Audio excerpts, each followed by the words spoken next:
Okay तो हमारा next topic है chemical properties of carbon compounds. जो कार्बन कंपाउंड्स होते हैं वो कुछ केमिकल प्रॉपर्टीज़ भी शो करते हैं।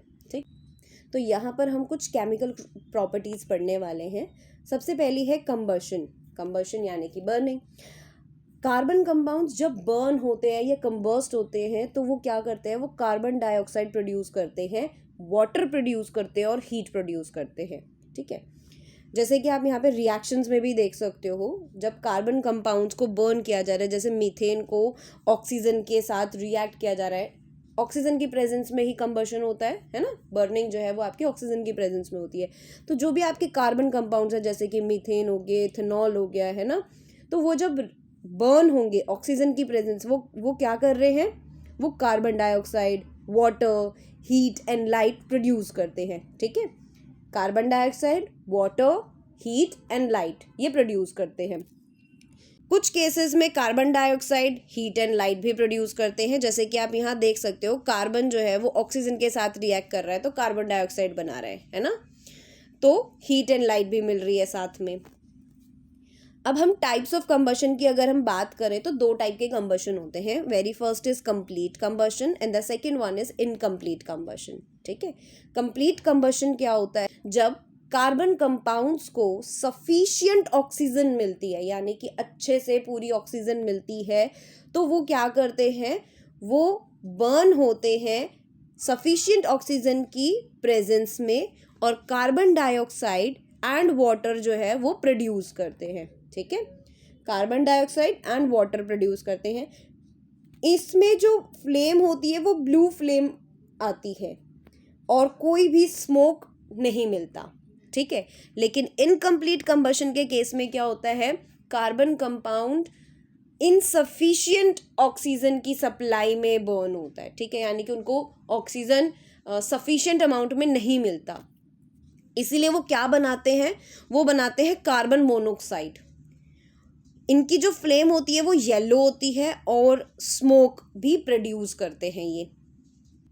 अब यहाँ पे आप एक एग्जाम्पल देख सकते हो, जैसे कि कंप्लीट कंबशन में आप यहाँ पे क्या देख रहे हो कि जो मीथेन है उसको हमने ऑक्सीजन की प्रेजेंस में बर्न किया। ठीक है, यहाँ पर टोटल कितने ऑक्सीजन के मॉलिक्यूल्स हो गए, यहाँ पे 4 हो गए, 4 मोल्स ऑफ ऑक्सीजन हो गए।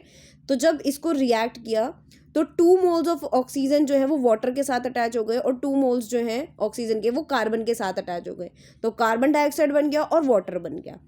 अब अगर हम इनकम्प्लीट कंबशन का केस देखें, यहाँ पर आपके पास मीथेन है 2 मोल्स, ठीक है, और ऑक्सीजन जो है वो 3 मोल्स है, यानी कि 3 2 6 हो गए। यहाँ पर अब आप देखोगे तो ऑक्सीजन जो है 4 अटैच है, 4 ऑक्सीजन जो है वो वाटर के साथ, यानी कि हाइड्रोजन के साथ अटैच होकर वाटर बना रही है, और 2 मोल्स जो हैं ऑक्सीजन के वो कार्बन के साथ अटैच होके कार्बन मोनोऑक्साइड बना रहे हैं, है ना, क्योंकि 3 2 कितने थे, 3 2 6 मोल्स थे आपके ऑक्सीजन के, जिसमें से आपके 4 जो हैं वो हाइड्रोजन के साथ अटैच हो गए तो वाटर बन गया, बचे कितने, 2। तो वो जो 2 हैं वो कार्बन के साथ अटैच होके क्या बना रहे हैं, कार्बन मोनोऑक्साइड बना रहे हैं। दैट मीन्स अगर यहाँ पर 2 मोल्स हमें ऑक्सीजन के और मिल जाते ना, तो ये क्या बन जाता, ये कार्बन डाइऑक्साइड बन जाता। तो इसलिए अब यहाँ पर इनसफिशिएंट था ऑक्सीजन का अमाउंट, इसलिए क्या हो गया, कार्बन मोनोऑक्साइड फॉर्म हो गया। नेक्स्ट हमारी केमिकल प्रॉपर्टी है ऑक्सीडेशन। ऑक्सीडेशन जैसे आपको नेम से भी समझ में आ रहा है, ऑक्सीजन का एडिशन, है ना, ऑक्सीजन का जब एडिशन हो रहा है, तो जब कार्बन कंपाउंड्स ऑक्सीडाइज्ड होते हैं, यानी कि उनमें ऑक्सीजन ऐड ऑन होता है, उसको हम क्या कहते हैं, ऑक्सीडेशन कहते हैं। पर ये किस कंडीशन में होगा, ये एक ऑक्सीडाइजिंग एजेंट की प्रेजेंस में होगा। ऑक्सीजन का एडिशन तो होगा लेकिन प्रेजेंस ऑफ ऑक्सीडाइजिंग एजेंट में।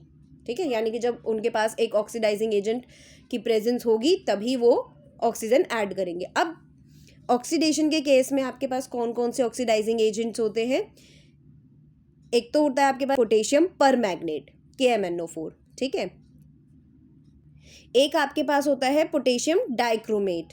ठीक है, तो इन दोनों की प्रेजेंस में, इन दोनों में से कोई भी एक जो है वो होना चाहिए ऑक्सीडाइजिंग एजेंट, तभी ऑक्सीजन जो है वो ऐड होगी, और ये क्या फॉर्म करेंगे, ये अल्कोहल से एसिड जो है वो फॉर्म कर देंगे। जैसे कि आप यहाँ रिएक्शन में भी देख सकते हो, यहाँ पे आपके पास क्या लिया गया है, एथेनॉल लिया गया है। अब एथेनॉल से एथेनोइक एसिड बन गया। कैसे बना, जब इसमें ऑक्सीजन ऐड हो गई, है ना। यहाँ पे आपको दिख रहा है ना, 2 ऑक्सीजन है, यहाँ पे एक ही ऑक्सीजन है, यानी कि यहाँ पे ऑक्सीजन ऐड हुई है। पर कहाँ से हुई है, ये जो आपके पास पोटेशियम परमैंगनेट था और जो ये आपके पास पोटेशियम डाइक्रोमेट थे, इनकी प्रेजेंस में, इन दोनों में से कोई एक प्रेजेंट होना चाहिए, उसी की प्रेजेंस में होगा। अब ये जो आपका पोटेशियम परमैंगनेट है ये अल्कलाइन होता है, और ये जो है आपका पोटेशियम डाइक्रोमेट ये एसिडिफाइड होता है। नेक्स्ट, ये जो पर्पल कलर होता है पोटेशियम परमैंगनेट का कलर जो है वो पर्पल रहता है। इस रिएक्शन में वो क्या करता है, अपना कलर डीकलराइज कर देता है, ठीक है, अपना कलर जो है वो छोड़ देता है। Next is addition reaction. अब एडिशन रिएक्शन में क्या होता है, जो आपके पास अनसैचुरेटेड हाइड्रोकार्बन्स होते हैं ना, जो भी आपके अनसैचुरेटेड हाइड्रोकार्बन्स हैं, यानी कि आपके जिसमें डबल बॉन्ड्स और ट्रिपल बॉन्ड्स प्रेजेंट होते हैं, जैसे कि आपके अल्कीन्स और अल्काइंस, इनको ब्रेक करा जाता है, इनके डबल और ट्रिपल बॉन्ड को ब्रेक किया जाता है और उनको सैचुरेटेड हाइड्रोकार्बन में कन्वर्ट किया जाता है, यानी कि जो आपके एल्केन्स होते हैं उनमें कन्वर्ट किया जाता है, जिनमें सिंगल बॉन्ड होता है, ठीक है, उसमें कन्वर्ट किया जाता है। उस प्रोसेस को हम एडिशन रिएक्शन कहते हैं। अब इसको हमने एडिशन रिएक्शन क्यों कहा, जब इसमें बॉन्ड ब्रेक हो रहा है, क्योंकि जब वो बॉन्ड ब्रेक होता है ना, तो वहाँ पर हाइड्रोजन ऐड किया जाता है, ठीक है, तो इसलिए क्या हो रहा है, वहाँ पर एडिशन हो रहा है, ठीक है। अब जैसे कि आप यहाँ देख सकते हो, अब यहाँ पर क्या होता है कि यहाँ पर डबल बॉन्ड और ट्रिपल बॉन्ड को ब्रेक करने के लिए हाइड्रोजन को ऐड कराया जाता है, जिसकी वजह से इसको एडिशन रिएक्शन कहते हैं। अब ये जो रिएक्शन है ये भी कैटलिस्ट की प्रेजेंस में होती है। इनके जो कैटलिस्ट रहते हैं, या तो निकल कैटलिस्ट होगा या पैलेडियम कैटलिस्ट होता है, ठीक है, निकल या पैलेडियम कैटलिस्ट की प्रेजेंस में ये अकर होती है रिएक्शन। यहाँ पे आप देख सकते हो 2 कार्बन है, यहाँ पे आप इस रिएक्शन से देख सकते हो दोनों कार्बन के बीच में क्या है, डबल बॉन्ड है यहाँ पर, है ना। ये जो डबल बॉन्ड है ये ब्रेक हो जाएगा और सिंगल बॉन्ड रह जाएगा। सिंगल बॉन्ड कैसे रह जाएगा, यहाँ पे आप देख रहे हो दोनों कार्बन के बीच इधर यहाँ पर एक बॉन्ड है और यहाँ पर क्या है, डबल बॉन्ड है। अब इस डबल बॉन्ड को ब्रेक करने के लिए यहाँ पे हाइड्रोजन का एडिशन कराया गया, ये हाइड्रोजन का एडिशन हो गया और यहाँ पर एक ही बॉन्ड जो है वो रह गया है। जैसे आप यहाँ पे देख सकते हो, ये हमारे पास क्या था, एक अल्कीन था, अब इसके पास क्या है, इसके पास डबल बॉन्ड है ना। अब इस डबल बॉन्ड को हम क्या करेंगे, ब्रेक कर देंगे। अब यहाँ पर हमने क्या किया, सिंगल बॉन्ड लगाया। क्यों, क्योंकि इसका जो कार्बन कार्बन का जो डबल बॉन्ड था वो ब्रेक हो गया। अब कार्बन कार्बन का जो डबल बॉन्ड ब्रेक हुआ है, यानी कि दोनों कार्बन के पास क्या हो जाएगा, एक एक इलेक्ट्रॉन जो है वो खाली हो जाएगा। उसको क्या करना पड़ेगा, पेयर करना पड़ेगा हाइड्रोजन के साथ, है ना। अब यहाँ पे हमने इसको क्या कर दिया, हाइड्रोजन के साथ पेयर कर दिया, यानी कि हाइड्रोजन की एडिशन करा दी। तो अब क्या है, एक एक कार्बन के चारों बॉन्ड्स बन गए हैं और ये एक अल्केन बन गया। दैट मीन्स अनसैचुरेटेड से सैचुरेटेड में कन्वर्ट हो गया, एल्कीन से अल्केन बन गया, है ना। किसकी प्रेजेंस में ये प्रोसेस अकर हुई है, एडिशन रिएक्शन किसकी प्रेजेंस में हुई है, निकल कैटलिस्ट की प्रेजेंस में या फिर पैलेडियम कैटलिस्ट की प्रेजेंस में। इसको हम वेजिटेबल घी बनाने के लिए यूज़ करते हैं, इस प्रोसेस का यूज़ किया जाता है। Next is substitution reaction. अब सब्सटीट्यूशन रिएक्शन आप समझ पा रहे हो, सब्सटीट्यूशन रिएक्शन यानी कि रिप्लेस करना, ठीक है। तो जो सैचुरेटेड हाइड्रोकार्बन्स होते हैं, जैसे कि एल्केन्स होते हैं जो आपके, उनमें हम क्या करते हैं, हाइड्रोजन एटम्स को रिप्लेस करा देते हैं किसी दूसरे एटम से, जैसे कि हेलोजन एटम्स के साथ उनको रिप्लेस करा देते हैं, ठीक है।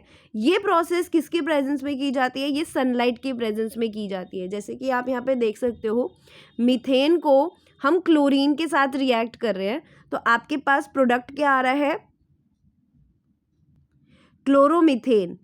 क्लोरोमीथेन बन रहा है और HCl बन रहा है, HCl यानी कि आपका हाइड्रोक्लोरिक एसिड बन रहा है, ठीक है। यहाँ पे हमने क्या किया, ये जो एक कार्बन के साथ 4 हाइड्रोजन अटैच थे, उसमें से एक हाइड्रोजन को हटाया और उसकी जगह क्लोरीन को लगा दिया, तो आपका क्या बन गया, ये क्लोरोमीथेन बन गया।